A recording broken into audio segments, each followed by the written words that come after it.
पवित्र श्रीमद् भागवत गीता, पवित्र चारों वेद, पवित्र कुरान शरीफ, पवित्र बाइबल, पवित्र गुरु ग्रंथ साहिब, पवित्र कबीर साहिब की वाणी में छुपे हुए गूढ़ रहस्य अर्थात तत्व को जानने के लिए कृपया अवश्य सुनिए जगत गुरु तत्वदर्शी संत रामपाल जी महाराज के मंगल प्रवचन। पुण्यात्माओं, तो यहाँ क्या बता रहे हैं कि संसारी दी गल्ला चिन्ह नहीं बूझे शब्द जो गहरे नु, ये मुर्दों से ती प्रीत लगावे न जाने सतगुरु मेरे। अब मुर्दों से ती प्रीत कैसे लगावे? कि बाबा था, गांव में रहता था, मर गया, उसकी समाधि बना दी, सारा गांव माथा टेकेवा, वो खाक देगा। अब जैसे कोई वैद्य है, कोई डॉक्टर था और अच्छा जानकार वैद्य था, नाड़ी पकड़ के रोग बता देता था, दवाई जानता था, दे दिया, ठीक हो गया। और अब वो मर गया, मरने के बाद उसकी समाधि बना दी, मूर्ति भी बना लो उसकी, और फिर वहां उससे माथा टेकने जा और दवाई लेने जा, वो खाक दवाई देगा। ऐसा ही वैद्य खोजना पड़ेगा जैसा वो था। और वो वैद्य आज सतलोक आश्रम बरवाला जिला हिसार में है, इस पृथ्वी पर नहीं है।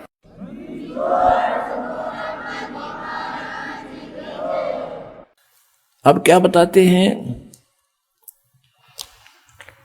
श्वेत छतर सिर मुकुट विराज, देखत ना उस चेहरे नु।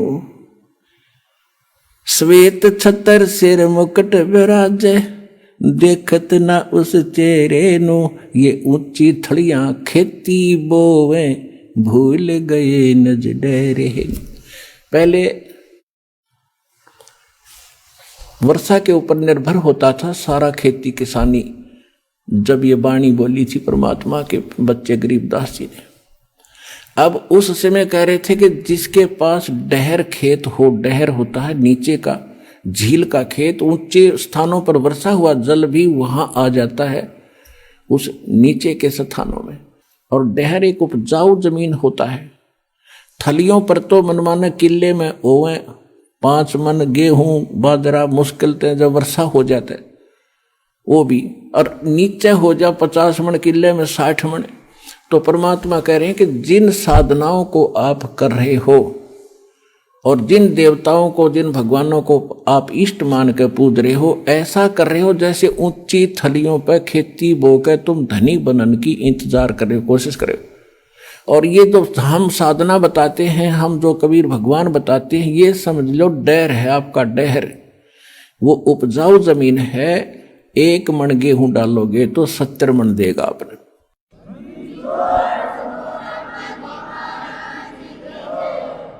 श्वेत छतर सिर मुकुट विराज, देखत न उस चेहरे नु। ये ऊंची थलियां खेती बोवे, भूल गए निज डेरे नु। ये संसार समझदा नाही, कहंदा श्याम दोपहरे नु। अपना आत्माओं देखो हमारे साथ कैसा हमारे साथ बना हुआ है। अब जैसे कोई रिलेटिव है, रिश्तेदार, और कोर्ट में चला गया, कचहरियों में आगे रिश्तेदार मिल गया, तो हम क्या करते हैं? हेलो, और ठीक हो? हाथ मिलाओगे? हाँ जी ठीक ठाक, सब ठीक है। कचहरियों में ठीक ठाक का कोई से का काम नहीं, दोनों दुखी। कचहरियों में गया आदमी ठीक हो सकता है? क्या सताया हुआ या किसी ने सता रहा होगा। 100 चिंताएं होती हैं, आज पता नहीं गवाही की तारीख है, आज फलानी तारीख है, पता नहीं क्या होगा। परमात्मा कहते हैं आपने तो काल की भांग पी रखी है। जैसे कोई रिश्तेदार मेडिकल में, कोई बच्चा बालक बीमार है, मिलने जाते हैं रिश्तेदार, हाथ मिलाओगे और ठीक ठाक, हाँ पर ठीक है सब, बाकी हो बालक का तकलीफ गड़ी है, फिर खाक ठीक है, लड़का मर नवरा बोला वो और तो ठीक ठाक है। तो यहाँ परमात्मा कहते हैं तुम इस ठीक ठाक को समझ नहीं सके, ये ठीक क्या है यहाँ पर। अब क्या बताते हैं? जैसे एक शराब पिए पड़ा था दोपहरी में, गर्मियों का मौसम, और पसीना पसीना रेत में पड़ा, और उसको कोई कह रहा है कि उठ भाई तुझे वहां वृक्ष के नीचे बैठा देता हूं, वो कहता छोड़ दे मौज हो रही है। तो ये हालत हमारी इस काल के लोक में, 36 समस्या हमारे सामने, रात में लाओ जो ठीक ठाक है, खाक ठीक ठाक है यहाँ पर। तो कहते हैं ये संसार समझदा नाही, कहंदा शाम दोपहर नू। जलती धूप ने नोगट मौजोरिया कति ठंडी हवा चाल है। ये संसार समझदा नाही, कहंदा शाम दोपहर, दोपहर की आग में नोकर सीलक सी है। गरीब दास ये वक्त जात है, रोगे इस पैरे, कि याद कर कर रोया करोगे इस मनुष्य जीवन जो हाथ तो चलाएगा गलत साधना करके या बगैर साधना के। जैसे कुत्ता रोया कर रात में, उसका एहसास होता है कि मेरे से गलती बन गई। मैं तो दे दी है बालम याने नू, मैं तो दे दी है बालम याने नू, मैं तो दे दी याने नू, मैं तो दे दी है बालम याने नू। गीता और भागवत पढ़े नहीं बूझे शब्द ठिकाने नू, गीता और भागवत पढ़े नहीं बूझे शब्द ठिकाने नू। मन मथुरा दिल द्वारका नगरी, क्या फिर बरसाने नू। मैं तो दे दी है बालम याने नू। जब फुरमान धनी का आवे, को राखे घर जाने नू। जब फुरमान धनी का आवे, कौन राखे घर जाने नू। जा सतगुरु का शरणा लीजे, मेटे जमतल बाणे नू। मैं तो दे दी है बालम याने नू, मैं तो दे दी है बालम याने नू। उत्तर दक्षिण पूरब पश्चिम, फिरदा दाने दाने नू। उत्तर दक्षिण पूरब पश्चिम, फिरदा दाने दाने नू। सर्व कला सतगुरु साहेब की, हरि आणे नू। सर्व कला सतगुरु साहेब की, हरि आणे नू। मैं तो दे दी है बालम याने नू, मैं तो दे दी है बालम याने नू। जम किंकर का राज कठिन है, ना वो छोड़े राजा राणे नू। जम किंकर का राज कठिन है, नहीं छोड़े राजा राणे नू। या दुनिया दा जीवन झूठा, तुम भूल गए मर जाने नू। या दुनिया दा जीवन झूठा, भूल गए मर जाने नू। मैं तो दे दी याने नू, मैं तो दे दी है बालम याने नू। शील संतोष विवेक विचारो, दूर करो जुल्माने नू। शील संतोष विवेक विचारो, दूर करो जुल्माने नू। ज्ञान दराज ध्यान दी तुरिया, कोई जाने पान रसाने नू। मैं तो दे दी है बालम याने नू, मैं तो दे दी है बालम याने नू। मैं तो दे दी।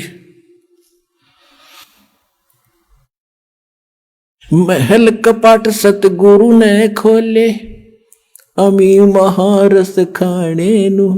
महल कपाट सतगुरु ने खोले, अमी महारस खाने नू। गरीब दास सुन भंवर उड़ावे, गगन मंडल रम जाने नू। मैं तो दे दी है बालम याने नू, मैं तो दे दी है बालम याने नू। अब क्या बता रहे हैं गरीबदास जी?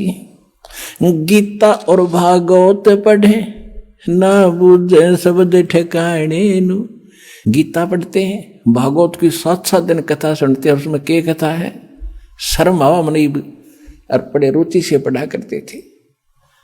ऐसी बेहुदी बातें उसमें लिखी हुई हैं। सभ्य समाज में पढ़ कर सुनाने में भी उसमें करैक्टरहीनता, चरित्रहीनता आती है। और उसने पढ़े, कहते गीता पढ़े, और गीता में ज्ञान क्या लिखा है कह का नहीं पता। गीता और भागवत पढ़े, नहीं बूझ शब्द ठिकाने नु, यानी ठीक जो सत ज्ञान है उस मंत्र को ये नहीं पूछ रहे हैं।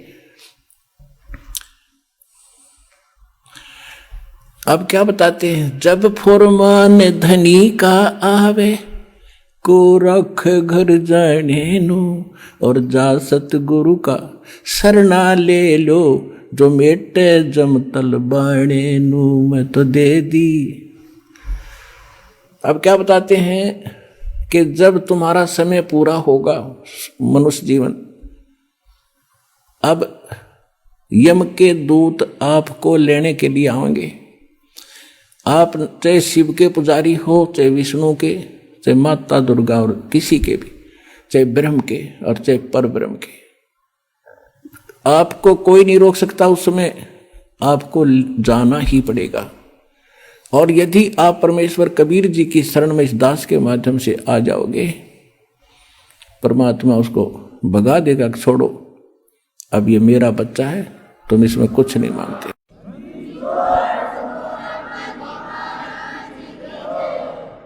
एक आपने बहुत से भक्तों के अनुभव सुने हैं, जब यम के दूत आते हैं, एक भक्त कह रहा था जी मैं सौपन सोच रहा था, रात में मेरी मृत्यु होगी। दो मैंने दिखाई दिए काले काले से, वो कहने लगे आजा मेरे साथ और हमारे साथ चल। मैं उनके साथ चल पड़ा। भाई क्या बात है, चलो कहाँ चलेंगे। बहुत ऊंचे ले गए मेरे को। मैंने पूछा भाई कहाँ ले जा रहे हो, कि धर्मराज के पास ले जाएंगे तुझे।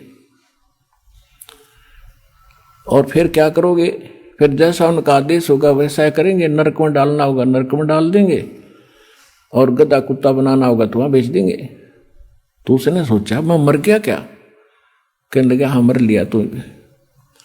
तो भी मैंने तो नाम ले रखा है, मैं तो कबीर साहब का शिष्य हूँ। गुरुजी हमें बताते रहते हैं कि काल के दूत तुम ले जा नहीं सकते, तुम कैसे लाए मेरे को, मैं नहीं जाता। कहने मैं वहीं खड़ा हो गया और निकट जा लिए थे धर्मराज के दरबार के बाहर खड़े। ने बोला ना जाओ अंदर। उन गेला में गुट्टम गुट्टा झगड़ा होगा दोनों के साथ। तो उसने एक कहने लगा भाई पहले पूछता फाइनल कर ले कि हम इसके खाम का खस्से जावे, एक बार जा वेरीफाई करके आ। तो वो उसके मेरे पास एक रह गया, एक अंदर गया। और उसने जाकर पूछा जी ऐसे ऐसे एक व्यक्ति को लाए हैं जैसा आपका आदेश हुआ था। और वो कहता मैं तो नाम ले रखा है। और कबीर भगवान से परमात्मा का कहते वो बैठा था दाढ़ी सी वाला बड़ा सा आदमी, दिखा बिला मेरे को झांकी में गए। उसने उठा के देखी भाई घनी उलट सुलट कर कहने बोला रहा कित ले आई ना, मन ने भी मरवाओगे तुम, छोड़ के आओ इसको तो वापस।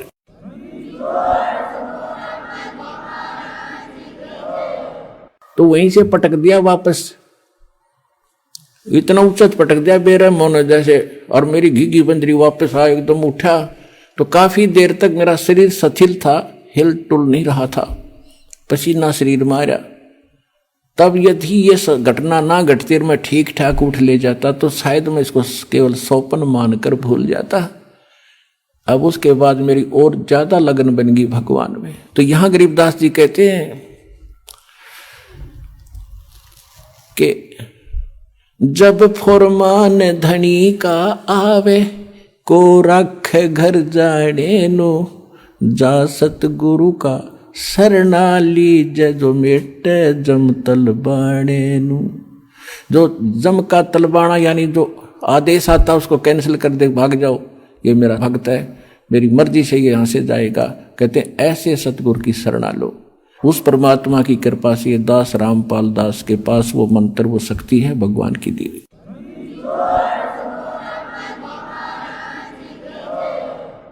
अब आगे क्या बताते हैं, उत्तर दक्षिण पूर्व पश्चिम फिर दाने दाने नु, और सर्व कला सतगुरु साहेब की हरि आए हरि आने नु। एक भक्त कह रहा था जी अभी मुझे अब दास तो पता नहीं कितने भक्तों से मिलता है, उनकी प्रार्थना होती है। दास तो एक नौकर है, पीएन है उस परम पिता का, कबीर भगवान का। आपकी अर्जी आती है, दास का काम उसकी मेज पर रख देना है। किसकी सुनाई होती है किसकी ना होती है वो जाने। एक भक्त ने कहा जी मैं विदेश जाना चाहता हूँ, अमेरिका का वीजा चाहता हूँ। और बन नहीं रहा। मैंने सारे प्रयत्न कर लिए। मैंने कहा बेटा विश्वास करेगा तो यहीं तरफ अमेरिका बना देंगे। तो उसका काम बनया नहीं, इसलिए या जैसा भी वो रह गया, नहीं गया। अब 2 महीने पहले वो कह रहा था जी जो आपने वचन बोले थे आज मेरा यही अमेरिका बन गया, सारे सुख हो गए। और जो प्लाट था एक वो किसी ने दबा रखा था वो भी मिल गया, काफी कीमती था। तो यहाँ परमात्मा गरीबदास जी कह रहे हैं पूर्व पश्चिम उत्तर दक्षिण फिरदा दाणे दाणे नो, और सर्व कला सतगुरु साहिब की हरियाए हरियाणे नो। सारे सुख देगा तुम्हें, मोक्ष देगा।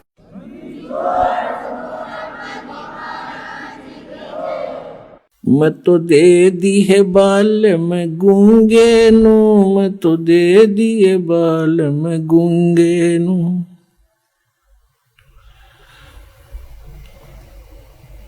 जा बालम दी मैं बल बल जावा, जो दान लगावे ओंगे नु। छाड़ा मूल फूल क्या तोड़े, कहाँ चढ़ावे सूंगे नु। दूध गऊ दा बच्चा पी गया फिर क्या कढ़ावे चूंगे नु। या तन देही विनस जात है, बहुर आनियो भूंगे नु। या तन देही हाथ न आवे, कहा करेगा रूंगे नु। नग नारायण भूल रहा है, कहा परखे मोती मूंगे नु। गरीब दास यों साखा सुख है, बीज न बोया ढूंगे नु। अब ये बिल्कुल हरियाणवी लैंग्वेज में ये शब्द है गरीबदास जी का कि मैं तो दे दी बालम गूंगे नु। यानी इसको जब सही मतलब की बात होती है तो ये साथ नहीं देता, वो बकवास करें जाएगा, बटपट बोलें जा और मंत्र करें तो पता नहीं कहाँ कहाँ घूमने लग जाएगा। इस मन के बारे में कहा है। फिर क्या बताते हैं कि जा बालम दी बल बल जावा, जो ध्यान लगावे ऊंगे नु। यानी उस जब आपका मन इतना सद जाएगा, सीधा हो जाएगा कि संसारिक झंझटों को और अनुपासना को छोड़कर और परमात्मा की तरफ, यानी ऊंगे को, इंगे और ऊंगे, इधर उधर, इधर यहाँ काल के लोक में, अरूंगे ने उधर को सतलोक में। उस मन की मैं बलिहारी जाऊं जो उस परमात्मा की तरफ ऊंगे को ध्यान लगाता है। और गरीब दास यों साखा सुख है, बीज न बोया ढूंगे नु। ढूंगे माने गहरा बीज ना बोने वाला, यानी ऊपरले मन से जो भक्ति करता है वह कामयाब नहीं होगी जब तक हृदय में कसक बना के और सच्चे दिल से भक्ति नहीं करोगे। तो वो तुम जो गहरा बीज बो रहे हैं उनका बीज अच्छा उगता है, और जो ऊपरे डाला वो बीज सूख जाता है, वो नष्ट हो जाता है। तो यहां कहते हैं गरीब दास यों साखा सुख है, बीज ना बोया ढूंगे नु। अब पुण्यात्माओं, सौभाग्य आपका कि आपको ये अनमोल वचन सुनने को मिल रहे हैं। ये काम कहते हैं समझा है तो सिर धर पाऊं, और बहुर नहीं रे ऐसा दाव। सुखदेव ने 84 भुगती बना पजावे खरवो, और तेरी क्या बुनियाद प्राणी तो पेंडा पंथ पकड़वो। कहते हैं सुखदेव जैसे ऋषि ने साधनाएं भी की फिर भी यहीं भटकते रहे, और तेरी क्या बुनियाद प्राणी, छोटी मोटी साधना अनुपासना करके आप मोक्ष चाहते हो तो पेंडा पंथ पकड़वो। कौन सा पंथ, कौन सा मार्ग? जो सतगुरु ज्ञान देता है उसको ग्रहण करो। अपने आत्माओं, एक परमात्मा की महिमा को समझने के लिए आपको थोड़ा सा समय की आवश्यकता पड़ेगी,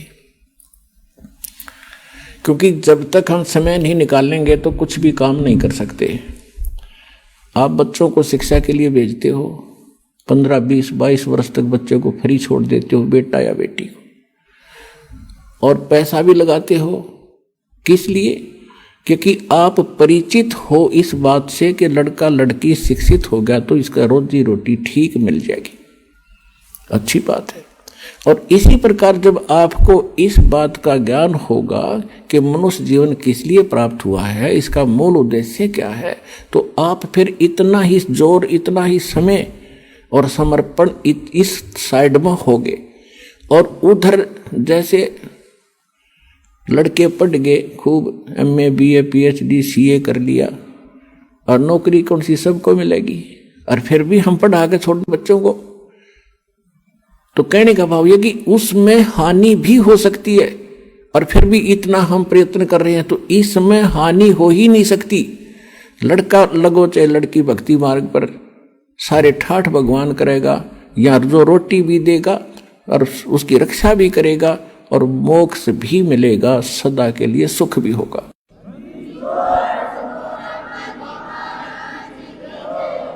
अब जैसे ये दास देख रहा है छोटे छोटे बच्चों को लेकर के माताएं यहां पर पहुंच रही हैं इतनी गर्मी और सर्दी के अंदर, और कितनी कितनी दूर से आते हैं, ट्रेन के अंदर कितनी भीड़ होती है, सारा साथ 2-2 दिन लग जाते हैं, दूर से आने वालों के 24-25 घंटे लग जाते हैं, 20-20 घंटे लग जाते हैं। तो ये क्यों आ रहे हैं? जैसे किसान, खासकर हरियाणा क्षेत्र में हम देखा करते थे, हमारे पिताजी और अन्य गांव के लोग, रात्रि के समय जैसे आज कितनी सर्दी है, जनवरी में कितनी सर्दी होती है, और खेत में किसान का नहर से पानी का नंबर आ जाता है रात के 12 बजे, जनवरी का महीना, और शीत लहर चल रही होती है। अब हम तो कमरे बंद करके खिड़की द्वार सारे रजाई ओढ़ कर सोना पड़ता है कि ठंड ना लग जाए, और किसान एक कंबल खेस ओढ़ के और खेत में पहुंच जाता रात के 12 बजे उसी शीत लहर में।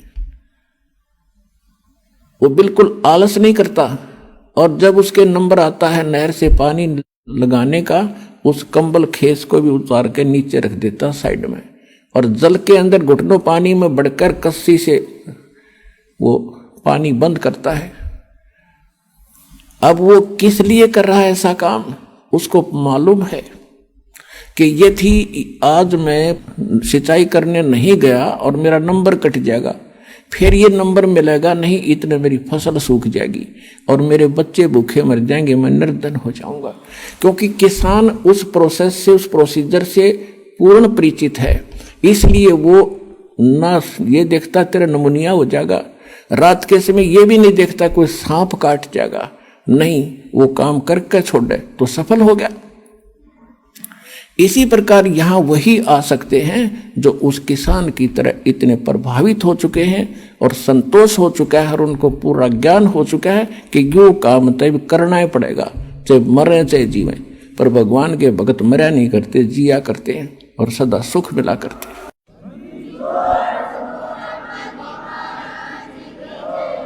इसलिए कहा है कि ये संसार समझदा नाही, कहंदा श्याम दोपहरे नू, गरीबदास ये वक्त जाते रोगे इस पैरे नू, समझा है तो सिर धर पाओ और बहोर नहीं रह सकता।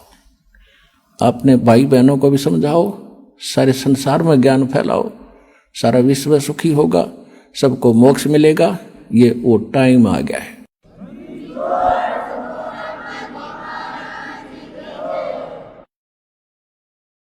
परम पिता परमात्मा पूर्ण ब्रह्म सारी सृष्टि के रचनहार कबीर परमेश्वर जी की असीम रजा से आप सभी पुण्यात्माएं सत्संग सुनने के लिए उपस्थित हुई। जिन पुण्यकर्मी प्राणियों के युगों युगों के बहुत ही पुण्य एकत्रित हो जाते हैं, उनको मानव शरीर प्राप्त होता है। उनसे भी वो अच्छी आत्माएं हैं जो मानव शरीर प्राप्त करके परमात्मा की तड़प जिनके अंदर विद्यमान है, और उनसे भी वो अच्छी आत्माएं हैं, उनके पुण्य और भी अधिक हैं, जिनको मनुष्य शरीर के अंदर सतगुरु प्राप्त हो जाते हैं। और परमात्मा की यथार्थ भक्ति विधि प्राप्त हो जाती है। तो आप सभी पुण्यात्माएं उस श्रेणी की हो जैसे गुड, बेटर, बेस्ट, आप वो बेस्ट कर्मों वाली आत्माएं हैं जो सतलोक आश्रम बरवाला से दीक्षित हो चुके इस दास से। आपके कर्मों का आपको ज्ञान नहीं, क्योंकि लाल की कीमत को लाल नहीं जानता, जोर ही बताता है ये कितनी कीमत का है। आप वो आत्मा हैं परमात्मा जिनके लिए युगों से भटक रहे थे। गोता मारूं स्वर्ग में जा बैठूं पाताले, गरीब दास ढूंढता फिरूं अपने हीरे मोती लाले। कबीर साहब गरीबदास जी को बता रहे हैं परमात्मा के गरीबदास, मैं भटक रहा हूं अपनी प्यारी आत्माओं को, जो भी कभी मेरे शरण में आई हैं उनके साथ मेरा एक विशेष कनेक्शन हो जाता है। मेरी जिम्मेवारी बन जाती है कि उनको यहाँ से निकालूं। उनके लिए मैं कभी पाताल में, कभी स्वर्ग में, कभी पृथ्वी लोक पर उनको प्रेरित करने के लिए मैं फिरता रहता हूँ, घूमता रहता हूँ। आज आप परमात्मा की शरण में आए हो, कबीर भगवान की ही रजा से यहाँ आए हो।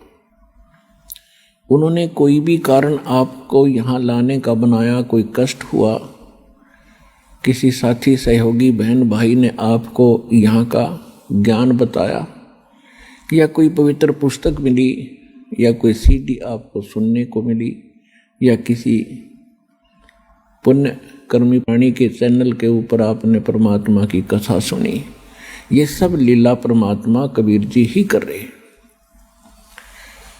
आप तो यहाँ इस काल के इस जुगाड़ में सारा जीवन खो देते हो।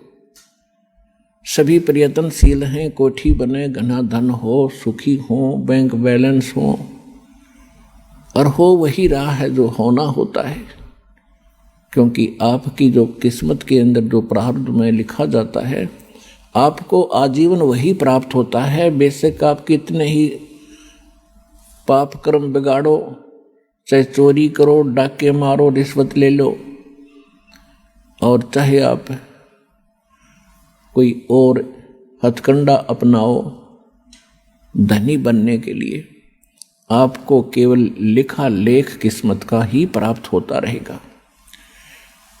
और पाप आप जो करोगे अधिक धनी बनने के लिए कहीं से पैसा एकत्रित भी कर लोगे, वो पैसा नहीं रहेगा।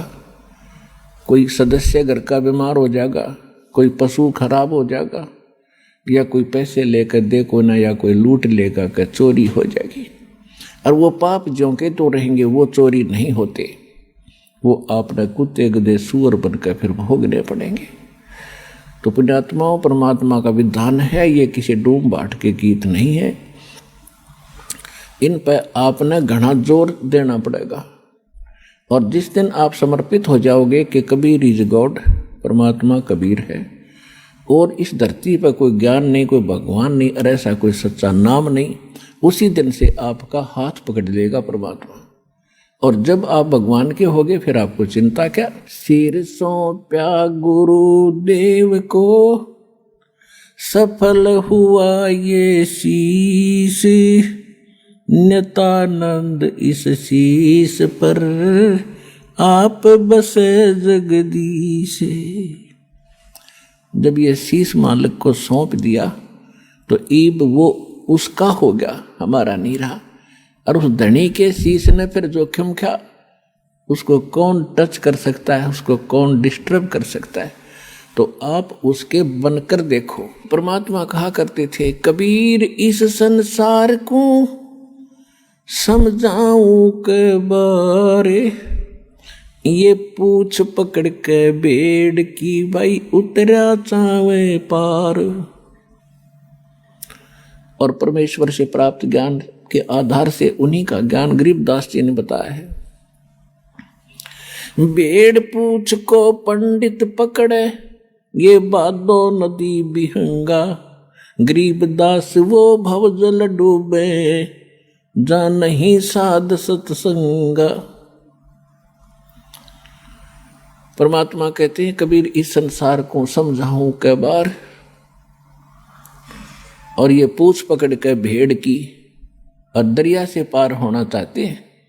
इन नकली गुरुओं ने, अज्ञानियों ने आपको भवसागर से पार होने की जो विधि बताई है, जो देवी देवताओं की पूजाएं, अन्य मंत्र जो सदग्रंथों में प्रमाणित नहीं है, वो शास्त्र विधि त्याग कर मनमाना आचरण है।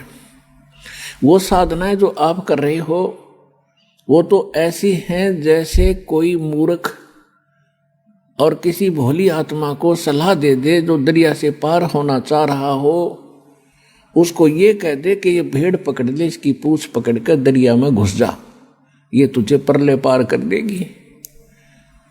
आपको खूब पता है वो भेड़ की पूंछ पकड़ कर पार नहीं हुआ जा सकता। उसके लिए तो एक सुदृढ़ नौका चाहिए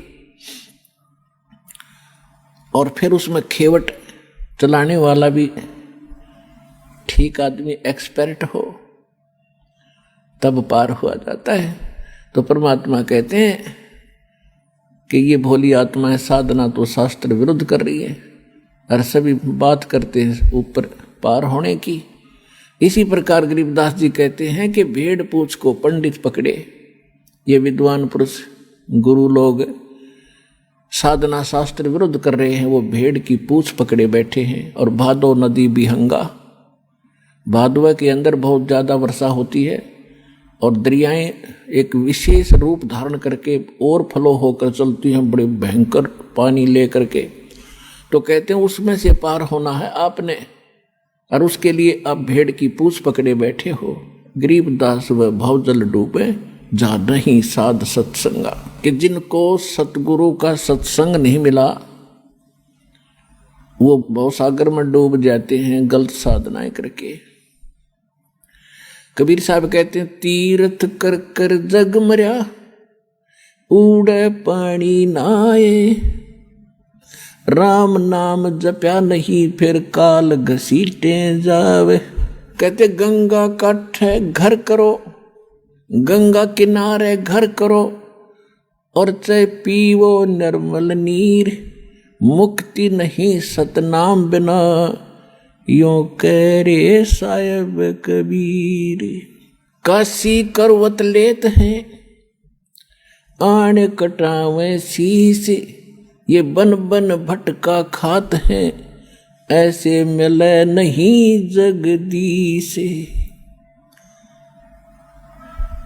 पुण्यात्माओं, हम परमात्मा के लिए असंख्य युगों से भटक रहे हैं। जब से हम भगवान से बिछड़े हैं, उस सच्चे स्थान को, सुखदायी स्थान को, उस सुख सागर को छोड़कर हम इस काल की जोड़ी में आ गए, इस गंदे पानी में। उसी दिन से आत्मा को आभास है कि वो सुख पुनः प्राप्त हो, और उस सुख की प्राप्ति के लिए काल ने आपके ऊपर पर्दा डाल दिया। या त्रिगुणमयी माया, रजगुण ब्रह्मा, सतगुण विष्णु, तमगुण शिव जी के अंदर से निकल रही एक ऐसी किरणें आपको अचेत कर देती हैं, आप पर इतना प्रेशर डाल देती हैं कि आप रोजी रोटी तक सीमित हो जाते हो। और फिर भक्ति के लिए कभी अंगड़ाई लेती है आत्मा, तो उसके लिए काल ने करोड़ों की संख्या में ये दूत बैठा रखे हैं काल के, जो गलत साधना बताते हैं, शास्त्र विरुद्ध भक्ति बताते हैं। अगर किसी की आत्मा भक्ति की तरफ प्रेरित होती है तो इन काल के दूतों के जाल में फंस गए अपना जीवन नाश कर जाती।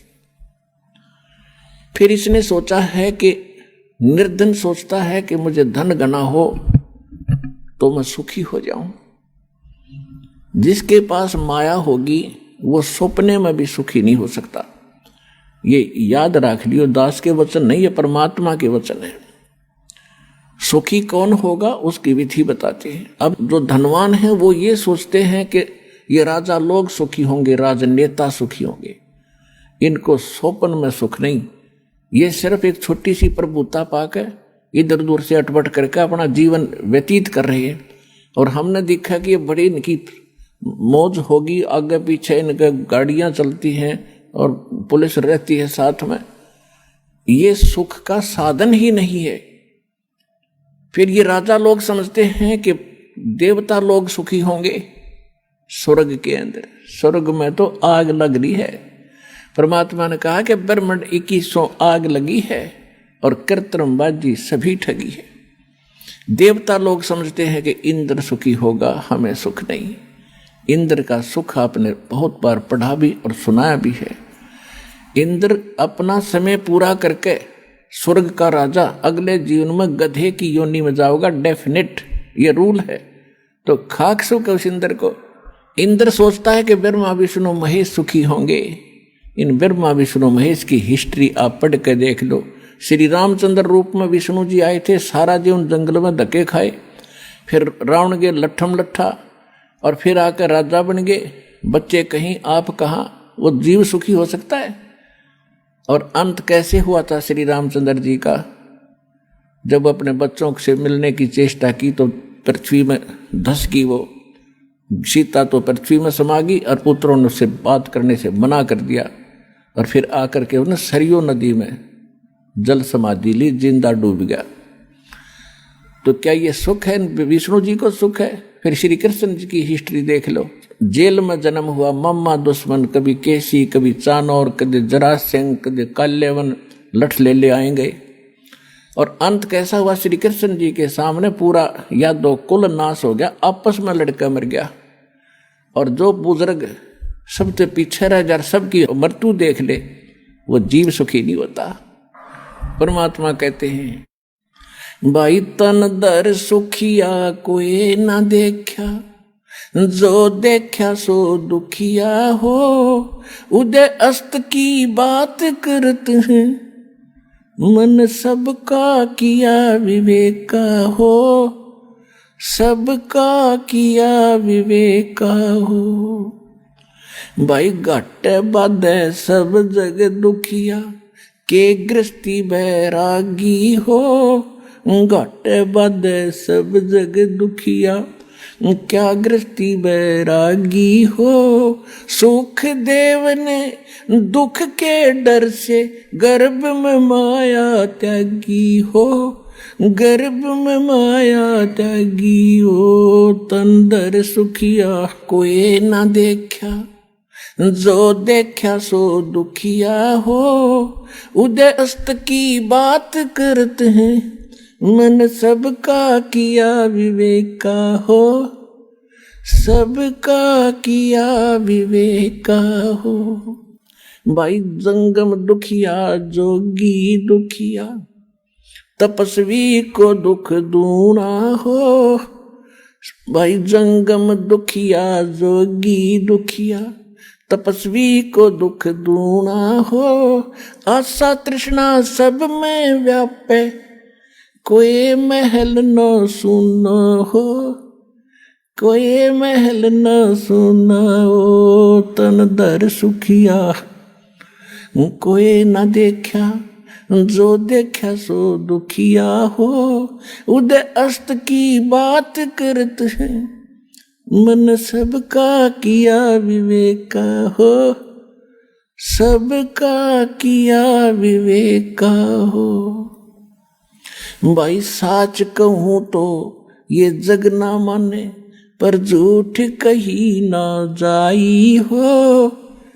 साच कहूं तो या जग ना माने, पर झूठ कही ना जाई हो। ये ब्रह्मा विष्णु शिव जी दुखिया, जिन ये राह चलाई हो, जिन ये राह चलाई हो। तंदर सुखिया कोई ना देखा, जो देखा सो दुखिया हो।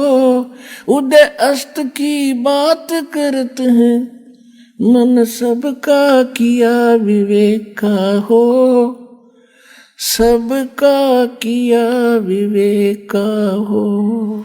भाई सूरपति दुखिया, इंद्र को सूरपति कहते हैं। सूरपति दुखिया भूपति दुखिया, ये रंग दुखी बपरीती हो। सूरपति दुखिया भूपति दुखिया, रंक दुखी बपरीती हो, कहे कबीर और सब दुखिया, एक संत सुखी मन जीती हो, संत सुखी मन जीती हो, तन दर सुखिया, कोई न देखा जो देखा सो दुखिया हो, उदय अस्त की बात करते हैं, मन सबका किया विवेका हो, सबका किया विवेका हो।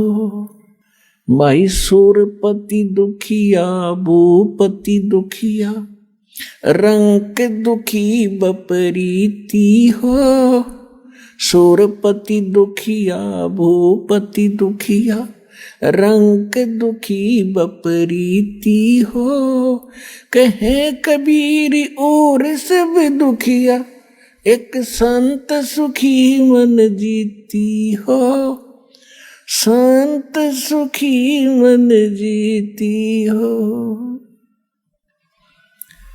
अपने आत्माओं, परमात्मा ने 600 वर्ष पहले ये बात कही थी कि साच कहूं तो जग नहीं माने, और झूठ में कह नहीं सकता क्योंकि वो सत्य साहिब है। और ब्रह्मा विष्णु ये शिवजी दुखिया, जिन्होंने यहां का यो सांग जोड़ रखा है इस काल का। फिर कौन बताया सुखी?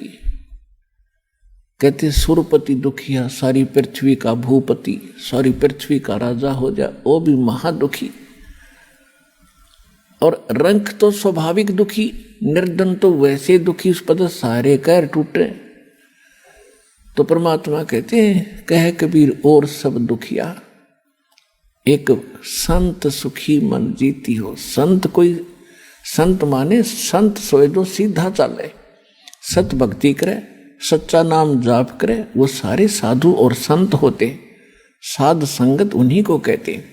तो जो भक्त सच्चा नाम लेके और मेरी शरण में आ जाएगा और इस मन पापी ने रोक ले, यहाँ की बकवादों की इच्छा ना करे, वो ही सुखी होगा। और फिर उसके साथ भगवान हो गया, और जिसके साथ परमात्मा है तो उसको फिर कष्ट कैसा। जैसे दास ने प्रारंभ में कहा सत्संग के कि एक बार आप इस परमात्मा को समर्पित होकर देखो। काल ने ऐसा जुल्म करवा दिया हमारे साथ में कि कबीर भगवान, और कौन सा कबीर, धानक और काशी वाला जुला, इसको परमात्मा मानना। इतनी छाती चाहिए आदमी ने, इतना दिल, लेकिन जचा के छोड़ देंगे। Kabir is God.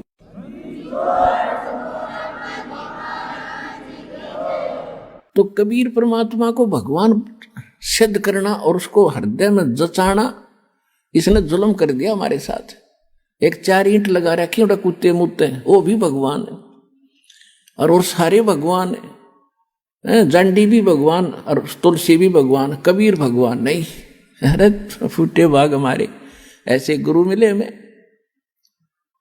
तो अब आपको सतगुरु मिल गए हैं, और सबके अज्ञान की आज धोती सी धोकर दर दी, इनकी पालिश तार दी। सच्चा ज्ञान आपके हृदय में जचा दिया और जच जाएगा। 9 मण सूत उलझिया, ऋषि रहे जख मारे, सतगुरु ऐसा सुलझा दे बाई, उलझे न दूजी बारे।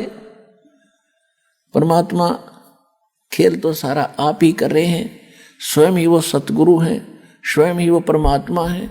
आज से 600 वर्ष पहले वो परमात्मा इस सारे ज्ञान को सुलझा कर धर गए थे, लेकिन हम अज्ञानी गुरुओं के फंसे रहे। परमात्मा के सुलझे सालझे सूत को ना छेड़ा, हम वो टूटे फूटे अड़ंगे इकट्ठे करते रहे और उसी को सोचते रहे से हम अपना काम चलाएंगे। तो परमात्मा कहते 9 मण सूत उलझिया, 1 किलो सूत, 1 सेर सूत, जो कच्चे धागे होते हैं, अगर वो उलझ जाना, जुलाई का सारा दिन व्यतीत हो जाता था उसको सेट करने में। और जब वो टूट जाए, उसमें गांठ पड़े, और गांठ लग गई तो कपड़ा बना कर देते थे, तो वो उलाने देते थे, आधी कीमत देते थे कि इसका 6 तो गांठ लगा दी, इतना हम नहीं देंगे इसके पूरे पैसे। इसलिए दुल्हाओं के सामने वो सूत उलझ जाना सबसे बड़ी समस्या होती थी। उसको सुलझाए बिना वो अपना काम नहीं कर सकता, रोजी रोटी चले नहीं। और परमात्मा कह रहे ये तो 9 मन सूत उलझा के धर दिया इन अध्यात्म मार्ग का। तो फिर उनसे पूछा कि परमात्मा फिर ये सुलझ जाएगा कैसे? तब कहा था सतगुरु ऐसा सुलझा देगा, उलझे न दूसरी बार। अब इस कलयुग में अध्यात्म ज्ञान नहीं उलझ सकता। कोई भक्ति करियो चाहे मत करियो, वो उसका भाग्य और दुर्भाग्य साथ होगा, ऐसा बना दिया है।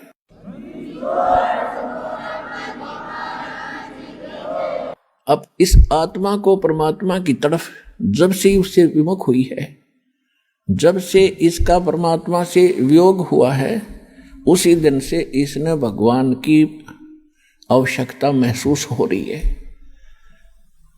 फिर इससे हटकर फिर इन्होंने सोचा ये तो बताए। फिर इस आत्मा ने सोचा कि जंगलों में भगवान मिलेगा, वहां भी राजपाट त्याग कर चले गए। फिर पता लगा कि संत रूप में परमात्मा कभी भी कहीं भी प्रकट हो जाता है। और हम सुना करते थे, एक साधारण सी बात थी कि अभी भगवान पता ना किस रूप में आ जा। और किसी अतिथि का आए का घर पे अनादर नहीं करना चाहिए। किसी साधु संत के साथ हमने झगड़ा और वाद विवाद बदतमीजी नहीं करनी चाहिए। ना जाने परमात्मा किस रूप में आ जा। फिर वो निराकार कैसे था? हमारी बुद्धि पर पत्थर पड़ गए थे, इन्हें इतना ज्ञान ठोक दिया था। परमात्मा के बारे में कैख है भी हमें ज्ञान नहीं था। तो इस तरफ में ये आत्मा परमात्मा के पाने के लिए, उससे वो सुख प्राप्त करने के लिए जो भगवान दिया करता है, जो उसके गुणों में हम सुनते और सुनाते रहे, वो नहीं मिलने के कारण हमने सभी पूजाएं भी की, उससे सुख ना मिला। फिर अन्य पूजाएं की, उनसे भी सुख नहीं मिला। हम फिर गुरुओं के पास गए, वहां से भी सुख नहीं मिला। तो हम नास्तिक हो गए कि भगवान है ही नहीं। लुटो खसोटो, पाप करो, किसी तरह पैसा मिलो, कोठी बनाओ और बढ़िया शान शौकत बनाओ। या भूल और कर लिया हमने, कर्म बिगाड़ दिए। आइए अब हम उन श्रद्धालुओं के अनुभव जानते हैं जो जगत गुरु तत्वदर्शी संत रामपाल जी महाराज जी से दीक्षा प्राप्त कर चुके हैं तथा उनके द्वारा बताए गए भक्ति मार्ग पर चल रहे हैं। नमस्कार जी। नमस्कार जी सर। क्या नाम है आपका? जी तारा। आप कहाँ से आए हैं? Alwar 60 foot road. संत रामपाल जी महाराज जी से आपने नाम दीक्षा कब ली? 2015 में ली थी, 10वां महीना 11 तारीख थी। संत रामपाल जी महाराज जी से नाम दीक्षा लेने से पहले आप क्या भक्ति साधना करते थे? सर देवी देवता, देवी की पूजा करते थे, शिव जी की पूजा करते थे और सारे देवी देवतान की, मतलब ज़्यादा करके सभी देवी देवतान की हम पूजा करते थे। नवरात्रे करती थी, मैं भी करती थी, मेरी बेटी भी करती थी और मतलब मेरे पूरा ही परिवार ही ज़्यादा करके ही इसी भक्ति में लगा हुआ था। जो आपने बताया कि आप देवी देवताओं की भक्ति करते थे, यह भक्ति साधना करने से आपको क्या लाभ प्राप्त हुए? सर इससे तो मेरे को कुछ भी लाभ प्राप्त नहीं हुआ कि मेरी एक लड़की थी 10वीं पास करके, वो भी मर गई। मेरा एक जेठ था, वो भी एक्सपायर हो गया, वो रेल के नीचे कट के मर गया। और लड़की मेरी बाथरूम में ऊपर की बीमारी ने घोट के मार दी और मैं देखती रही सामने बैठी बैठी। और मेरे को मालूम था कि मैं देवी के ऊपर इतना विश्वास करती थी कि जिसके ऊपर मैं मेरा सारा घर परिवार छोड़ दिया। और मैंने देखा कि मेरी बेटी के साथ में उसने पकड़ के और गला घोट दिया और मैं गेट से बाहर बैठी बैठी देखती रही। अब मेरे को मालूम ना कि ये मर गई लड़की, तो छत पे पानी की टंकी फुल भर गई। तो मेरे को पता लगा, मैंने कहा लाली गेट खोल, और मैंने कहा मोटर बंद कर, तो मोटर बंद नहीं करी। मैंने पड़ोस में ज़ोर से चीखी चिल्लाई तो मेरे सारे पड़ोसी आए भाग भाग के। वो बोला कि भाई क्या होगा? मैंने कहा पता नहीं है, तो गेट नहीं खोल रही। अब मेरे को मालूम तो था कि भाई इसको किसी ने दबाया, लेकिन अगर मैं ऐसा कुछ बोलूं तो किसी को विश्वास नहीं आएगा, तो ये कहेगा कि ये लड़की पागल हो गई। तो इसकी वजह से मैं कुछ नहीं बोली। तो पड़ोसी वो लड़की निकाल के और हॉस्पिटल लेके गया तो उसमें कुछ भी नहीं था। वो लड़की तो यहीं ख़त्म कर दी थी दबा के। अब वहां से लेके आया तो मैंने यहाँ पे घर पे लाके वो लड़की लिटा रखी थी, तो मैंने देखा तो एक औरत उसके साथ में, जिसको हम देवी करके मानते थे, वो उसके साथ में मेरे को चाय पीती हुई नजर आ रही थी। तो मैंने कहा कि ये कैसी देवी है जो मरी हुई के साथ में भी चाय बैठ के पी रही है। तो हमें भगत जी, अब हम उस टाइम तो हम सर कुछ कह नहीं पाए, लेकिन हाँ कि लड़की को दाह संस्कार करने के बाद में जब हमने हमारे आदमी से बोला कि मैंने कहा मुझे कुछ ऐसा दिखाई देता है और मुझे लड़की की गर्दन दिखाई देती है और बकरे की गर्दन भी दिखाई देती है, तो घर वाले कहने लगा कि तुझे ने कुछ टेंशन हुई पड़ी है लड़की की, इसकी वजह से तू ऐसे बोलती रहती है। तो भगत जी मेरी एक लड़का है 7 साल का, वो ऐसे अचानक से कमरा में वैसे ही खेल रहा था 7 साल का, और बैठे बैठे उसने फांसी लगा ली, गर्दन पे फांसी लगा ली। तो मेरी लड़की कुछ लेने के लिए आई थी, तो वो देख के एकदम से और जोर से चिल्लाई पापा मम्मी। तो मेरा परिवार भी मेरे पास ही था कुछ, तो आया भाग के, तो देखा तो लड़का मेरा बकस पे पड़ा हुआ है और गर्दन चुन्नी से बांध के खिंची हुई है। उसको निकाला तो हमारा छोटा वाला लड़का मेरा 1 साल 11 महीना का था वो। तो छोटा लड़का देखा तो छोटा लड़का बिल्कुल खूनों में नहा चुका था। तो हम भाग के शाणा के पास गया, उन्होंने कहा कि भाई 10,000 रुपया लगेंगे तो हम तेरा पक्का इलाज कर देंगे, वरना अभी तो तेरी लड़की गई हैगी तो तुम्हारे घर से कोई और भी जाएगा। तो मेरे को शक था कि या तो मैं जाऊं या फिर मेरा आदमी जाएगा। उन्होंने 10,000 रुपया मांगा, हमने 10,000 रुपया दिया, कुछ भी फायदा नहीं हुआ, कुछ भी। उसके बाद में हमारे पास एक भगत जी आता जाता था, लक्ष्मण भगत जी। तो उन्होंने कहा कि आप हमारे गुरुजी का नाम ले लो। मैंने कहा भैया हम तेरे गुरु का नाम कैसे ले, अब हम दई देवता कैसे छोड़े। तो बोला तो तुम क्यों, तुम्हारे ऊपर इतनी बुरी परेशानी आ रही हैगी कि वो हमारे घर पे आते जाते रहते, वो उनको सारी बात का मेरे घर का पता, हम उनको कुछ बात भी नहीं बताते थे, तो वो हमारे घर पे आके चुपचाप ही बैठ जाते थे और मैं कुछ नहीं बताती थी उसको कि भाई हमारे घर पे कोई सियाना तांत्रिक आएगा, मैं कुछ नहीं बताती थी। फिर भी कुछ न कुछ बात के ऊपर तो उनको मैं पता लग जाता था। मैंने कहा हाँ भाई वहाँ करवाया था, मेरे को फायदा नहीं हुआ। तो वो भगत जी बोला कि तो ऐसे करो आप हमारे गुरुजी का नाम ले लो। मैंने कहा मेरा पापा भी तांत्रिक है, मेरे पापा भी शानपत करते हैं। तो मेरे पापा बोला कि तू चल तेरा इलाज मैं कर दूंगा, तेरी ज्यादा कुछ हालत खराब है। तो मेरी सर ऐसी हालत हुई पड़ी थी कि ना मैं खाना खा सकती, ना मेरा बड़ा लड़का खाना खा सकता था। मैं ये कहती थी कि परमात्मा मेरे को 2 गास में रोटी खा लूं तो कम से कम मैं पानी तो पी सकूं, लेकिन मैं 2 गास रोटी भी नहीं खा पाती थी। तो मेरे पापा और मेरी मम्मी आई, मेरे को साथ में मुबारकपुर लेके चली गया। अब मेरे को इलाज करने लगा तो मेरे पे तो कुछ असर ही नहीं पड़ता पापा का कि भाई क्या कर रहा है। मैं जोर जोर से चिल्लाती और जोर जोर से ये रोती कि भाई मेरे को कोई बचा लो, अरे मेरे को कोई बचा लो। मैंने सर ये भी कह दिया था कि अगर कोई मेरा घर मकान लेना चाहता है तो मैं मेरा घर मकान भी दे दूं, लेकिन मेरे बच्चों की मेरी जिंदगी बच जाए, मैं किराया में मेरी जिंदगी निकाल लूंगी। मेरी लड़की तो गई, लड़की जाने के बाद में दूसरी लड़की अब मेरी 12वीं में है, वो लड़की भी मेरी वही बात बोलने लगी जो लड़की मेरी बड़ी वाली बोलती थी। बड़ी वाली लड़की मेरी बोलती थी मम्मी आप टेंशन मत करना, मैं मरूंगी। मैंने कहा नहीं बेटा ऐसे नहीं बोले करते।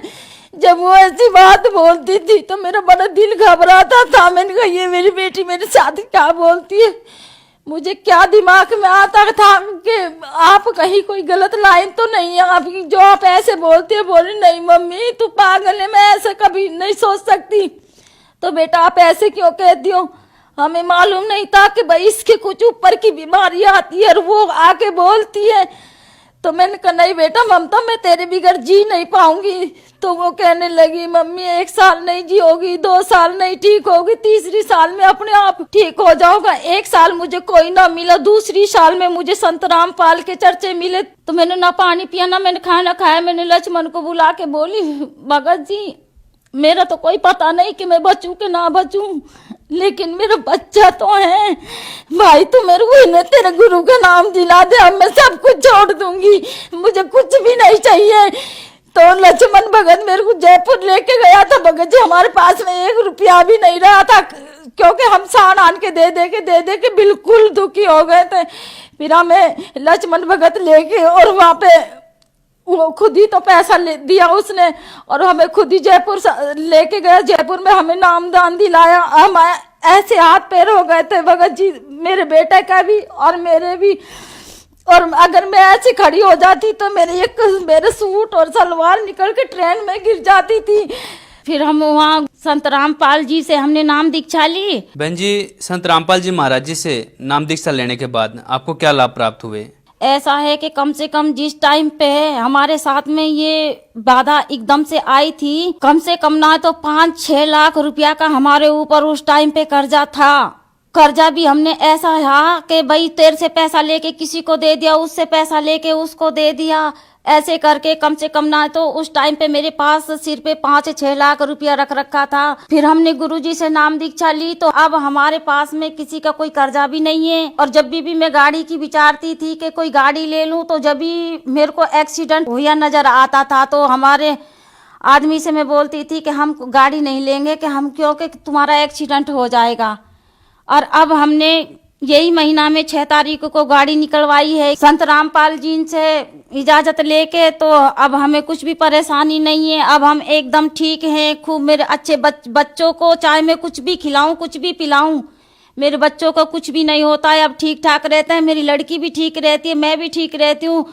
और हमारे आदमी के 3 गैठ थी पेट में और वो गैठ भी नहीं है, वो भी अब मेरे बच्चा खूब ठीक रहते हैं। कहीं पे भी दूध पियो, कहीं पे भी कुछ भी सफ़ेद चीज खाओ। पहले कभी मैं भी सफ़ेद चीज कभी कोई खा ना पाती थी, ना मेरे बच्चे को खिला पाती। अब मेरे बच्चा को चाहे कहीं पे आओ कहीं जाओ, अब हमें कोई परेशानी नहीं है। अब मेरी लड़की भी मेरी अब 12वीं में है, कोई परेशानी नहीं है। मेरी लड़की भी अब ठीक है। अगर कोई ये कहे, मेरे पीर वाला ये कहते हैं कि तूने कहाँ से नाम ले लिया, ये तूने सब कुछ छोड़ दिया, तो अगर हमारे कोई कुछ भी बोले तो भी हम ये परमात्मा को नहीं छोड़ सकते। हमें तो संत रामपाल जी हमारे परमात्मा हैं, हमें जीवन दान दे दिया तो हमारे तो ये परमात्मा है, हमारे ये भगवान है। संत रामपाल महाराज जी इनसे जब से हमने नाम दीक्षा ली हैगी, जब से हमें कोई टेंशन नहीं है। परमात्मा ने जो हमें ये मंत्र दिया है, जो हमें ये भक्ति बताई हैगी, हाँ सारे दुख कट जाते हैं इससे। और फिर कुछ भी बाधा नहीं आती है, ना कोई भूत प्रेत। और सबसे बड़ी जो हमें परमात्मा यही हमें इतना सुख दे रहा है, तो हमारा जीवन मरण का भी दुख कट जाए। जीवन मरण से 84 में ना घूमे हम, 84 में ना भटके। हमें पूरा विश्वास है कि हमारा मोक्ष होगा। जब पृथ्वी पे कोई ऐसा तांत्रिक हमें नहीं मिला, कोई ऐसा हमें भगवान नहीं मिला कि जो हमारी बीमारी काट सके। आज 20-20 साल से हम कभी नींद भर के सो ना पाए, और जब से हमने रामपाल संत का नाम लिया है, जब से हम आराम से सोते हैं, तो हमारा मोक्ष तो अपने आप ही हुआ पड़ा है। कि क्यों हमें 20-20 साल होगी कि हम सो ना पाता था। जब तक हमारे आदमी हमारे घर नहीं आता था तो हम इधर उधर घूमता फिरता। अब हम किसी से ये भी ना बोल सके कि भाई हमें कोई प्रॉब्लम है, तो अब हम क्यों ना माने कि भाई हाँ हमारी मोक्ष होएगा। बहन जी, आप जन समुदाय को क्या संदेश देना चाहेंगे?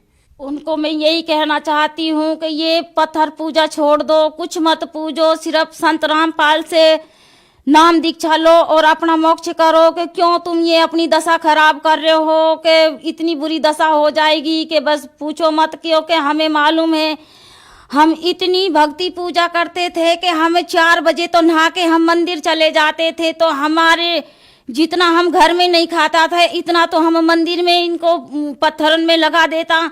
जब हमें कुछ लाभ ना मिला तो हम तो कहें कि परमात्मा किसी को भी लाभ नहीं देगा, ये पत्थर पूजा में जो घुसे हुए हैं।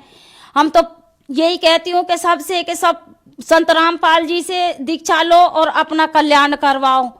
धन्यवाद जी। साहेब